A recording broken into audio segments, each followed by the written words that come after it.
Hero Honda. Bharat में जब भी किसी बाइक की बात होती है तो हमारे दिमाग में सबसे पहला नाम हीरो की स्प्लेंडर का ही आता है, और जब भी किसी स्कूटर या स्कूटी की बात होती है तो होंडा की एक्टिवा का नाम याद आता है। लेकिन कुछ सालों पहले ये कंपनी एक हुआ करती थी, और अगर कुछ सालों पहले ये दोनों कंपनी एक साथ ना होती तो शायद होंडा का इंडिया में इतना बड़ा होना मुमकिन ही नहीं था। तो चलिए जानते हैं ये कंपनी अलग हुई क्यों।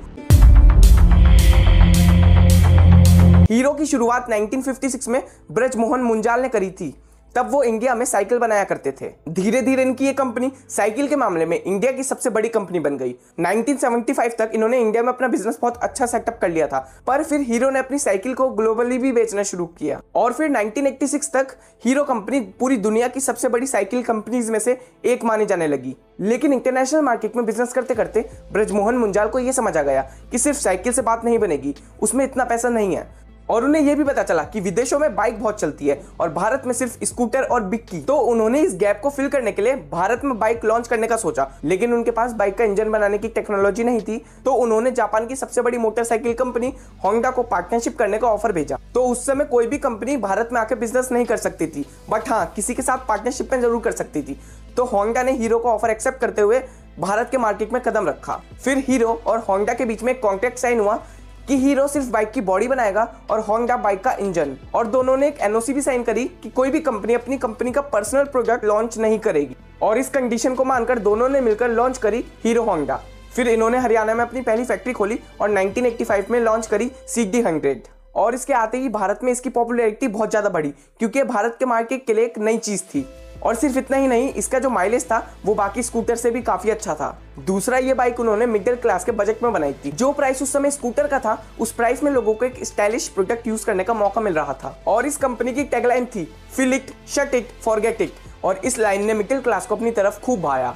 इतनी जल्दी इस प्रोडक्ट को सक्सेस तो मिल रही थी, लेकिन एकदम से जापान की करेंसी डाउन हो गई और जो स्पेयर पार्ट जापान से आ रहे थे वो महंगे हो गए और बाइक की कॉस्ट ज्यादा पड़ने लगी। बट इसी बीच टीवीएस और यामाहा जैसी कंपनीज आ गई जिन्होंने शहर में अपना सिक्का जमा लिया। तो हीरो होंडा अपनी बाइक का प्राइस भी नहीं बढ़ा सकता था। दूसरा, उनका मोटिव ही यही था कि भारत के लोअर मिडिल क्लास लोगों को एक अफोर्डेबल प्रोडक्ट मिले।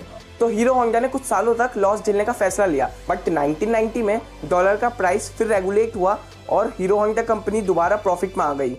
और थोड़े ही सालों में कंपनी का प्रॉफिट $10 मिलियन हो गया, जो उस टाइम में काफी माना जाता था। अगर आपको वीडियो पसंद आ रही हो तो चैनल भी जरूर सब्सक्राइब कर देना। वैसे तो सब सही चल रहा था, लेकिन होंडा वाले पहले से ही हीरो वालों के साथ एक खेल खेल रहे थे। जैसे कि हीरो इंटरनेशनल मार्केट में साइकिल बेचने के मामले में बहुत बड़ा था, बट उसको प्रॉफिटेबल कंट्रीज जैसे अमेरिका और रशिया जैसी कंट्रीज में बाइक बेचना अलाउ नहीं था। और वहीं बात करें होंडा की, तो वो अपने प्रोडक्ट अमेरिका और रशिया में बेचकर खूब प्रॉफिट बना रहा था।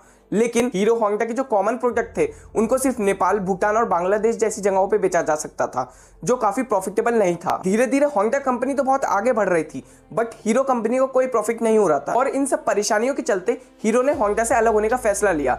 लेकिन हीरो सिर्फ बाइक के बॉडी पार्ट्स बनाता था, तो जो भी प्रॉफिट हीरो को हीरो होंडा कंपनी से होता था उसको यूज कर हीरो कंपनी ने बाइक के इंजन बनाना शुरू करा, जिससे दोनों कंपनीज में काफी मतभेद बढ़ गए। फिर 1999 में होंडा ने हीरो को धोखा देते हुए इंडिया में अपनी एक और कंपनी सेटअप करी, Honda motorcycle and scooter India private limited के नाम से, और कॉन्ट्रैक्ट के खिलाफ जाते हुए अपनी बाइक भी निकाली। और उनकी बाइक का प्राइस पॉइंट भी हीरो होंडा की बाइक से मिलता जुलता था। और उसके ही थोड़े समय बाद उन्होंने अपनी स्कूटी एक्टिवा भी निकाली, जिसके चलते हीरो होंडा के कस्टमर बढ़ रहे थे। मतलब अगर हीरो होंडा की बाइक बिकेगी तो होंडा को तो फायदा है ही, और अगर होंडा कंपनी की बाइक बिकेगी तो भी होंडा को ही फायदा, जिससे हीरो कंपनी का काफी नुकसान हो रहा था। फिर 16 दिसंबर 2010 में दोनों ने अपनी कंपनी सेपरेट कर ली, और होंडा के जो 25 से 26% शेयर हीरो होंडा कंपनी में थे वो उन्होंने हीरो को $1.2 अरब में बेच दिए, और कंपनी का नाम पड़ा हीरो मोटर कॉर्प। वैसे तो कई लोगों का कहना था कि हीरो अकेला कुछ नहीं कर पाएगा, लेकिन आज हीरो कितनी बड़ी कंपनी है ये हम सब जानते हैं। अगर आपको वीडियो पसंद आई हो तो वीडियो को लाइक कर देना, चैनल पे नए हो तो चैनल सब्सक्राइब कर देना। फिर मिलेंगे किसी नई वीडियो में किसी नए टॉपिक के साथ।